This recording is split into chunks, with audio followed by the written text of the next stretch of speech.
उद्धव ठाकरे की समस्याएं कम होने का नाम नहीं ले रही हैं। ठाकरे के लिए एक दिन जैसे गुजरता है दो नई समस्याएं वैसे ही खड़ी हो जाती हैं। अब इधर इस बीच नई समस्या उनके खुद के बेटे आदित्य ठाकरे नजर आ रहे हैं। जी हाँ, खबर तो यहाँ तक है कि बेटे आदित्य ठाकरे भी उद्धव की सुन नहीं रहे हैं, तो किसने उन्हें भड़का दिया, ये सबसे बड़ा सवाल खड़ा हो रहा है। क्योंकि महातोषी की मीटिंग में बड़ा बवाल हो गया। यहाँ पर आदित्य ठाकरे के जो अंदाज थे, जो उनके तरीके थे, वो बेहद हैरान करने वाले थे। तो ऐसे में उद्धव ठाकरे इतने अकेले तो कभी ना थे कि उनके बेटे आदित्य ठाकरे भी उनकी बात ना सुने। तो दिखाते हैं, बताते हैं आपको क्या है पूरा मामला, क्यों ऐसा हो गया, क्या हो गया। आप भी इस वीडियो को शेयर करें, कमेंट बॉक्स में अपनी राय जरूर दें।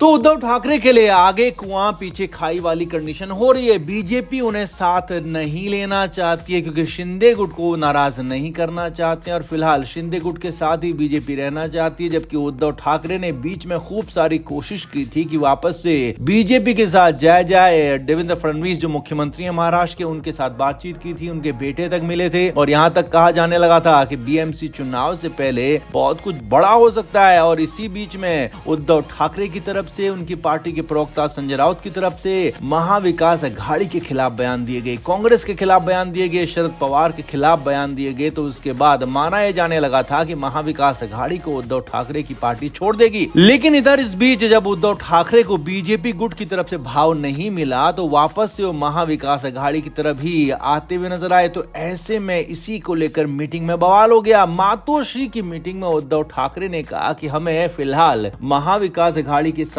ही रहना होगा, हमें फिलहाल कांग्रेस के साथ, एनसीपी के साथ ही रहना होगा। और इस पर मीटिंग में विवाद हो गया, बवाल हो गया, क्योंकि उद्धव ठाकरे का साथ उनके बेटे आदित्य ठाकरे तक ने नहीं दिया। जी हाँ, अंदरूनी सूत्रों के हवाले से खबर है कि अब आदित्य ठाकरे भी चाहते हैं कि बीजेपी के साथ ही जुड़ जाए, बीजेपी के साथ ही चला जाए। कांग्रेस के साथ, शरद पवार के साथ पार्टी को फायदा नहीं है, उनको फायदा नहीं है। इसीलिए कोशिश यही की जाए कि आदित्य ठाकरे के ये मानना है कि बीजेपी के साथ ही चला जाए। तो ऐसे में जब उद्धव ठाकरे ने कहा कि हमें फिलहाल कांग्रेस और महाविकास अघाड़ी के साथ ही रहना होगा, तो उनकी इस बात पर सहमत उनके अपने बेटे तक नहीं हुए। जी हाँ, यहाँ पर आदित्य ठाकरे ने उन पर सवाल उठा दिए। जी हाँ, ये ऐसा था कि जो हैरान करने वाला था, क्योंकि बेटे आदित्य ठाकरे ने कभी भी अपने पिता की आवाज पर, अपने पिता की बात पर, उद्धव ठाकरे जो कि पार्टी के सुप्रीमो भी हैं, उनकी बात पर कभी सवाल उठाए नहीं थे। हाँ में हाँ मिलाई थी हमेशा, लेकिन इस बार वो माने नहीं। इस बार साफ कह दिया कि हमें अकेले एक तरफ होकर नहीं सोचना चाहिए, हमें दोनों तरफ होकर सोचना चाहिए, और हमें कोशिश करनी चाहिए कि फिर से हम हिंदुत्व की राह पर लौटें, फिर से हम बीजेपी के साथ लौट जाएं।